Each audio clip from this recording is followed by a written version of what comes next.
Hey everybody, what's up? Jake here. Welcome back to Movie Smoothie, where today we are talking a little bit about Spider-Man freshman year. I'm very excited to get into this, and if the track record with animated Spider-Man stuff stays consistent with how it's been, because man, Into the Spider-Verse might be my all-time favorite Spider-Man movie, this should be pretty good. I do have some thoughts about it though, but before we get into that, if you guys could like this video and subscribe to Movie Smoothie, that would be pretty dang sick.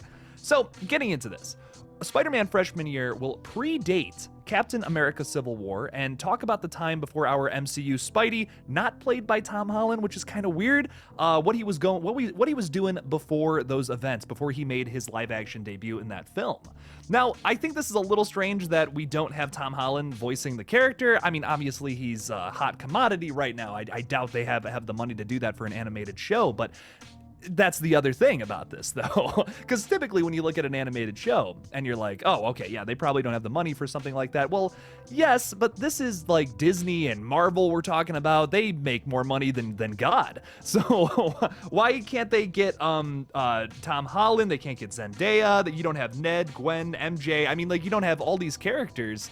I don't know. I feel like if anyone's gonna do a really good animated show and it's going to be in the MCU, just pay these people what they deserve, and then just have them in the show. I think it could be cool. But without them, it is gonna be a little weird. But I'm still kind of excited to see this, even if there is some stuff that might break continuity with the MCU. I feel like this should just be its own thing. But the other thing about all this is it's going to explain the Spider Bite MCU Uncle Ben and show some previous villains that he's fought. Now, this is also maybe a little upsetting to some people who would like to see some of these villains in live action, but honestly, I'm pretty excited to see all these characters. We have Doc Ock, who's going to be a mentor character to Peter for a little while before he probably turns into Doc Ock, which I think is actually pretty sweet. I love this character. I loved the storyline we had in the video game, which I still have not played the Miles Morales DLC of that. I really gotta play through that. I loved that latest Spider-Man game. Cannot wait for the next one. I might have to do some updates on that too at some point. But we also have villains including Chameleon, Rhino, and Scorpion coming into this animated series, which I think is going to be really exciting to see play out. It's coming to Disney Plus in 2024. We don't have an official release date yet, but we do have a year. So there we go. It could come out anywhere between January and December of 2024. I'd imagine this is probably like a spring show. I don't know why. I have absolutely nothing that I'm basing that off of. Just kind of off the top of my head, you know, maybe spring. Spider-Man feels very springy to me. But another thing that's really exciting is that Daredevil will be voiced by Charlie Cox and will play obviously a massive role in this new show, which once again is exciting, but kind of breaks continuity, especially because in Spider-Man No Way Home, we have Daredevil and Spider-Man just doesn't know who he is. So that would be kind of weird if they teamed up beforehand and now it's just like, oh, doesn't know anything about his powers or anything. I don't know. I just think that's kind of weird. Same thing with Doctor Strange, who's apparently going to be in this. Once again, teaming up with Spider-Man. No idea how this is going to be canon, but regardless, I'm excited for it, man. I mean, I feel like this is going to be like No Way Home, the show.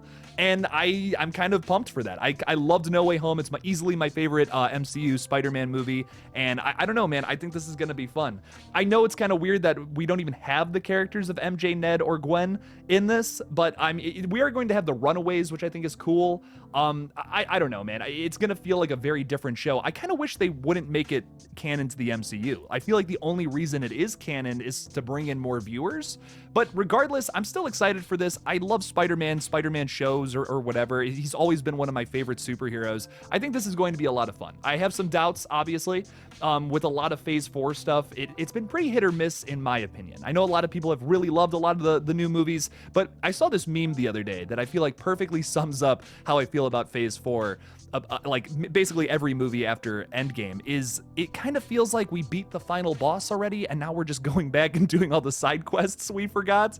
And that's kind of the vibes I'm getting from all these new announcements. Like, I also kind of want to talk about X-Men. If I have the new X-Men show, I would love to talk about that as well. The Marvel Zombies thing too. This was the most exciting thing to me, though. I really wanted to talk about Spider-Man. Like I said, always been my favorite character. But it does feel like we're just kind of doing a bunch of side quests, and maybe Marvel's just trying to milk every last ounce of juice out of this fruit that unfortunately kind of went bad after Endgame. But I love No Way Home. I loved Multiverse of Madness, as you know from my Thor review. Wasn't the biggest fan of that one, but I do think that there has been some hits in Phase 4. I haven't loved a lot of the TV shows. Like, personally, wasn't a big fan of Moon Knight. I just don't think it was a great representation of the character based off of the comic books. But like, as a standalone show, it's fun, you know, but just based off of the comic books, I feel like they really just missed the mark on that. Of the few episodes I saw of that, I only saw 2 episodes, in all fairness. Maybe it gets better. You know, I haven't watched all of it. That's also maybe not super fair of me to say quite yet, but just doesn't seem like Moon Knight from the actual comic books. And you'd think that in this Phase 4, when they're trying to really just keep all this like really cool stuff alive, we had, 2020 where they just couldn't put out any movies, any shows really. And now they're just I feel like they're just kind of half-assing things, which kind of sucks. Not with every project, but with some things. We also had that news come out that they're like rushing a lot of the digital effects people, and like that whole team is getting rushed. There's like crazy reports coming out about that, which also really sucks. I just hope that they can sit back for a second, take their time to really do justice with all of these side characters that some people feel like is just kind of they're not 100% doing justice towards. Like, I feel like Moon Knight could have been a million times better. I loved Loki. WandaVision was kind of just okay in my opinion. That should have been just like a scene in the new Doctor Strange is how I feel about it. I'm kind of like, why did they have to make a whole show out of that? They're just really stretching stuff. And, my buddy Matt was talking about how much he misses the one-shots that they used to do for Marvel. I think that would have been so much better instead of doing like an 8-episode thing with some of these, but I have been enjoying most of the shows of what I've been able to see. Your boy's been pretty busy lately, but I am going to be doing some catching up here on the MCU in the next couple of weeks. I'm taking some break from content creation on my main channel, KillJoy Jake, where I do a bunch of horror movie updates. That is where my biggest passion will always lie. But I do love a lot of other movies and TV shows. That's what this channel is. But if you guys have not subscribed to my main channel, KillJoy Jake, go check that out if you like horror movies.